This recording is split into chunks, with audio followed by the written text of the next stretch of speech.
Una vez acabada la guerra civil, ya en 1940, muchos sacerdotes, muchos curas no habían participado con el régimen, ¿no? Tenemos la imagen de que la Iglesia participó totalmente con el franquismo, que es cierto, ¿no? Pero hubo una serie de curas, bastantes, la verdad que no. Sobre todo los curas de Euskadi, ¿no? Los curas vascos, por su componente, digamos, tradicional o nacionalista, se negaron a participar. Muchos de aquellas fueron encarcelados, ¿no? Muchos curas. En 1953, cuando se firmó el concordato con el Vaticano, cuando España se empezó a abrir un poco al exterior y se firmó el concordato con el Vaticano, una de las cosas que ponía el concordato era de que a los curas, a los sacerdotes, no podía juzgarlos la jurisdicción civil, ¿no? Por decirlo de alguna manera, no lo sé, pues los jueces, ¿no? Los militares no podían ser juzgados por ellos, sino podían ser juzgados por ellos, pero con el consentimiento de la Iglesia, ¿no? Y no podían ser encarcelados como los otros presos, ¿no? La idea era recluirlos en conventos, que fue lo que se empezó a hacer. Pero al final, sobre todo a finales de los 50, a principios de los 60, empezó a haber muchos curas presos, ¿no? Casi igual que en el año 40, al acabar la guerra civil, ¿no? Casi todos, como estoy diciendo, eran curas de Euskadi, ¿no? Aunque había curas obreros, por ejemplo, de aquí en Asturias estaba Carlos García Huelga, que era el cura de Barreros, que estuvo encarcelado, García Salve, curas obreros de Madrid, algún cura catalán, unos cuantos, pero bueno, la inmensa mayoría eran curas de Euskadi. Claro, había un problema con lo de meterlos en los monasterios recluidos, ¿no? Porque claro, se podían dar dos casos, ¿no? Los conventos o monasterios, que eran, digamos, muy tradicionales, muy del régimen, se negaban a tener a esos curas, ¿no? Por rojos, por tal, ¿no? Y claro, y llevarlos a los monasterios o a los conventos, donde, digamos, el clero era un poco más progresista, el régimen tenía miedo un poco de contagio, ¿no? De que al meter a estos presos allí, que las ideas de estos curas progresistas se contagiaran al resto de los sacerdotes. Entonces, ¿qué hicieron? Crearon una cárcel para cura, es la única cárcel del mundo, yo estuve mirando por ahí, bueno, lo ponen varios periódicos y varios trabajos sobre la cárcel de Zamora. La cárcel de Zamora llegó a ser la única clase exclusiva para curas del mundo, ¿no? No era la cárcel de Zamora en sí, era un pabellón de la cárcel de Zamora separado del resto de presos para que los presos cumplieran condena allí, ¿no? La iglesia se abrió en 1968, ¿no? El primer sacerdote que ingresaron allí era un sacerdote del pueblo de Ibarruri, en Mújica, en Vizcaya, ¿no? Que se llamaba Alberto Gavigogeascoa. Bueno, es que es muy difícil el euskera, ¿no? Para mí, vamos. Gavigogeascoa, ¿no?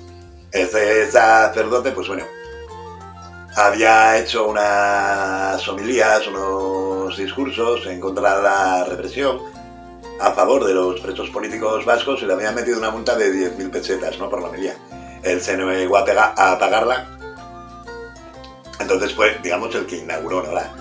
la prisión de curas de Zamora, ¿no? Ese mismo año fueron entrando más curas y se dio la historia hasta un total de 30. Bueno, la cárcel en total, en sus años de existencia, llegó a tener 100 sacerdotes presos. 100 sacerdotes presos. En el año 68 llegó a haber unos 16, creo que son, ¿no? Y eran de los 16 sacerdotes, eran 15 vascos por motivos políticos. Y había otro cura, creo que era de Valencia, que estaba condenado por abuso sexual a menores, ¿no?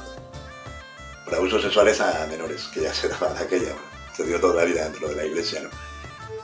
Pero bueno, la mayoría eran por presos políticos, ¿no? Por ejemplo, les tenían una norma que había dentro de la iglesia, es que se les prohibía hablar euskera, ¿no? Llaman a un cura hablando en euskera, pues los metían en la celda de castigo, ¿no? Después, en 1968, ese mismo año, a finales, también entró el primer cura no vasco, ¿no? Que era un cura catalán, que bueno, no recuerdo ahora muy bien el nombre, no lo apunté, ¿no? Lo conocían como el amigo de los gitanos, ¿no? Era un cura obrero de una barriada obrera que estaba, digamos, poblada mayoritariamente por gitanos, ¿no? Entonces él empezó a trabajar mucho con los gitanos, haciendo obras culturales, llegó a escribir varios artículos sobre la cultura gitana y sobre la marginación de los gitanos, y participó en un acto que hubo en Barcelona, en la Universidad de Barcelona, contra la represión, para hablar de la problemática gitana, ¿no? Claro, fueron detenidos y el cura pues fue destinado a la prisión de Zamora, ¿no? Luego cuentan, porque hay cantidad de declaraciones, claro, hay un mogollón de curas que siguen por ahí, de los que estuvieron encarcelados, de cosas que pasaban, ¿no? Por ejemplo, dicen que los funcionarios, que eran muy majos, ¿no? Por decirlo de alguna manera, que es más, había varios funcionarios que, bueno, les dejaban esconder radios dentro y les pasaban pilas para que tuvieran las radios, y luego cuando el director de la cárcel proponía un registro para ver si les pillaba algo subversivo a los curas, pues estos funcionarios avisaban a los curas para que los curas los escondieran las radios, las pilas, etcétera, ¿no? El director de la cárcel era todo lo contrario, ¿no? De hecho, eso ya fue unos años posteriores, en el año 73-74, la cárcel estuvo en funcionamiento hasta el año 76, y en el año 74-75, los curas que estaban ahí encarcelados, y eran pocos, eran como 7, 8, llegaron a pedir un examen psiquiátrico al director de la cárcel, ¿no? Porque decían que estaba totalmente loco. De hecho, este hombre, pues bueno, una de las cosas que quería hacer, que los amenazó y estuvo a punto de hacerle, era poner a los curas unas bolas, como salen en los cómics, en las películas, pues hacia la Edad Media, ¿no? Unas bolas de hierro atadas al pie, ¿no? Para que los curas anduvieran con la bola atada al pie, ¿no? Que es un poco tal. Por ejemplo, no les dejaban ver los telediarios estaban totalmente prohibidos que los vieran, tenían una televisión, pero a la hora del telediario les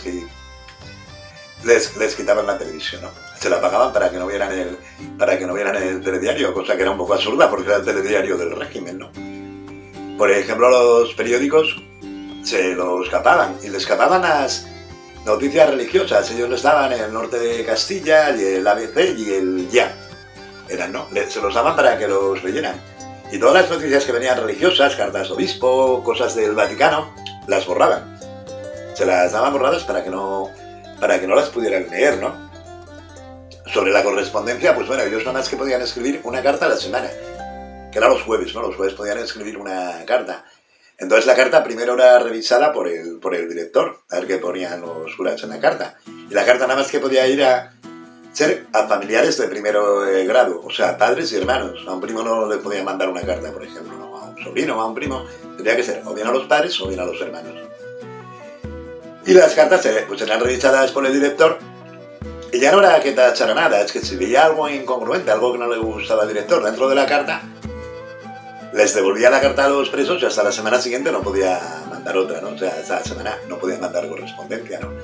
Las cartas que les mandaban desde fuera pues eran leídas primero por el director, y el director borraba ahí con un bolígrafo, borraba lo que no le gustaba, ¿no? Lo que él consideraba revolucionario o contra el régimen. De hecho, es curioso porque hasta cartas de obispos y de monjas de clausura que mandaban a los curas de Zamora, pues la mitad tenían tachadas, ¿no? No sé qué podía poner una monja de clausura revolucionario, pero bueno, eran cosas que hacían, ¿no? Por ejemplo, hay otro tema que un cura preso, un cura vasco, intenta pasar una carta al Colegio de Abogados de León explicándoles un poco las condiciones de la cárcel, ¿no? Que eran bastante infrahumanas, la comida era deplorable, bueno, era todo muy mal, ¿no? Entonces intenta pasarles una nota al Colegio de Abogados de León, que era un colegio franquista, para que intercediera un poco ante el régimen, ¿no? Bueno, la carta les es confiscada y él es recluido 20 días en una celda de castigo, ¿no? Todas estas cosas también tuvieron respuesta de los sacerdotes, de los curas. De hecho, por ejemplo, en el año 69 hay un intento de fuga, ¿no? Un grupo de curas, 6 curas, hacen un túnel, lo hacen a mano, ¿no? Lo hacen ellos cuentan de que lo hacen a mano y con los dientes, ¿no? Ellos van escarbando la tierra, tenían el problema de dónde metían la tierra del túnel, porque claro, si la tiraban por el váter, ¿no? Por el baño, si van a notar, tenían el problema ese. Bueno, al final lo solucionaron con unos sacos que sacaban al patio cuando salían, pero bueno, fueron descubiertos, ¿no? Por un funcionario y fueron recluidos 120 días en celdas de castigo, ¿no? Y la fuga se dio el trase, ¿no? También, por ejemplo, un cura catalán, el cura ese que hablamos, amigo de los gitanos que comentábamos antes, pues inició una huelga de hambre, ¿no? En el año 72, estoy con el año 72. Inició una huelga de hambre para exigir, porque ellos lo que exigían era que la cárcel de curas, era su máxima exigencia, que la cárcel de curas dejara de existir, y si ellos eran presos políticos, pues que fueran a la cárcel normal con los otros presos políticos. Claro, el régimen no quería, era muy duro para el régimen que sacerdotes estuvieran en la cárcel con los presos políticos o incluso comunes, ¿no? Y bueno, la imagen ante el Vaticano, pues bueno, el Vaticano eso no lo quería. Entonces, bueno, el hombre se hizo una huelga de hambre, estuvo 15 días, cuando estaba muy fastidiado lo llevaron para un hospital, ya y un obispo lo convenció para que cesara la huelga de hambre y lo sacaron de la cárcel de Zamora y lo llevaron a un monasterio, quedó recluido en un monasterio. Y en 1973, el 6 de noviembre, que me hace mucha gracia porque no deja de ser mi cumpleaños, empezó el motín de verdad, de los curas presos en la cárcel de Zamora, que eso os lo voy a contar ahora.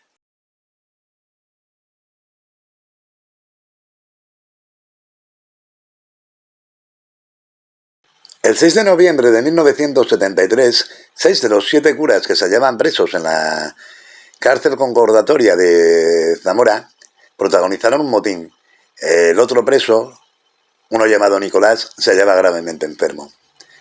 Lo llevaban preparando largo tiempo, ya que a lo largo de ese año la jerarquía eclesiástica española, con Tarancón al frente, temía que algo grave podía suceder en Zamora de un momento a otro. En octubre, 2 obispos fueron informados de que los sacerdotes de Zamora están como locos y preparan algo que va a ser muy sonado. Los rebeldes, los curas rebeldes, además de denunciar el maridaje entre la Iglesia y el Estado, reclamaban la supresión de la cárcel concordatoria. Deseaban cumplir condena en cárceles normales, en las mismas condiciones que el resto de presos políticos. Como mal menor, mientras este objetivo no se cumpliera, reclamaban poder elegir entre la cárcel y la reclusión en un convento, de acuerdo con lo establecido en el concordato. Por último, exigían responsabilidades por las condiciones deshumanizadoras de la prisión. Se las pedían tanto al nuncio y al Vaticano como al director general de instituciones penitenciarias y al ministro de Justicia. Pero la chispa que encendió la revuelta fue una cuestión más práctica y cotidiana. Uno de los reclusos, John Echave, padecía insomnio y no dejaba dormir a los demás, mientras paseaba arriba y abajo por el dormitorio común. En consecuencia, los curas pidieron celdas individuales, pero esa no era la única razón que les impedía conciliar el sueño. ¿Cómo descansar entre el recuento oficial de las 3 de la mañana, las idas y venidas de los guardias durante toda la noche, el resplandor de las linternas y el ruido de las puertas? Cuando comprobaron que su demanda no era atendida, los curas optaron por hacerse oír mediante una protesta contundente. Perfectamente organizados, destruyeron en menos de 5 minutos todos los objetos que se encontraban a su alrededor: sillas, mesas, puertas, colchones y casi todos los cristales. Lanzaron por el patio el televisor e incluso quemaron el altar con furia bíblica. «Espíritu evangélico, vaya espíritu evangélico», protestaba el director de la cárcel. ¿No sería una comedia celebrar cuando no podemos unas palabras del Dios del Antiguo Testamento? «Yo soy el que destruiré por el fuego todos vuestros altares, porque estoy harto de vuestras canalladas y pamplinas».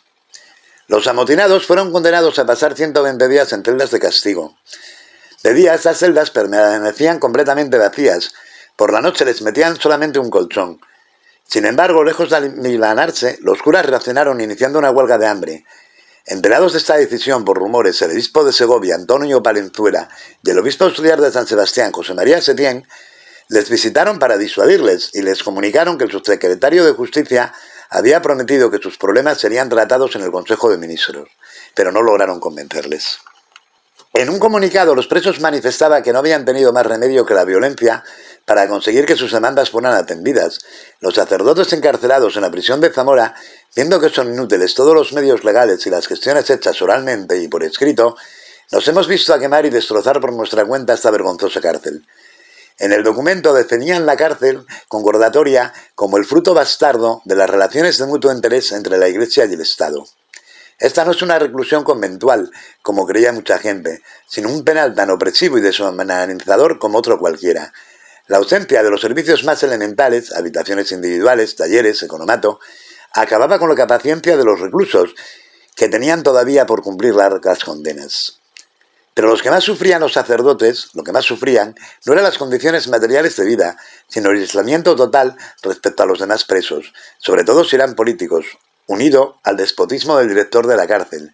Este, según ellos, era como un señor feudal que hace lo que se le antoja. En su opinión, tanta arbitrariedad podía deberse a un desequilibrio mental.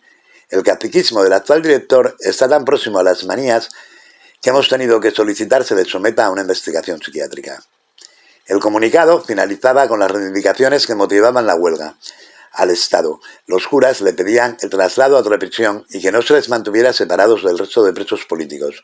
Y a los obispos les pedían que consiguieran la desaparición de la cárcel concordatoria, y si sus gestiones en este sentido no daban fruto, que los mismos obispos comenzaran también una huelga de hambre.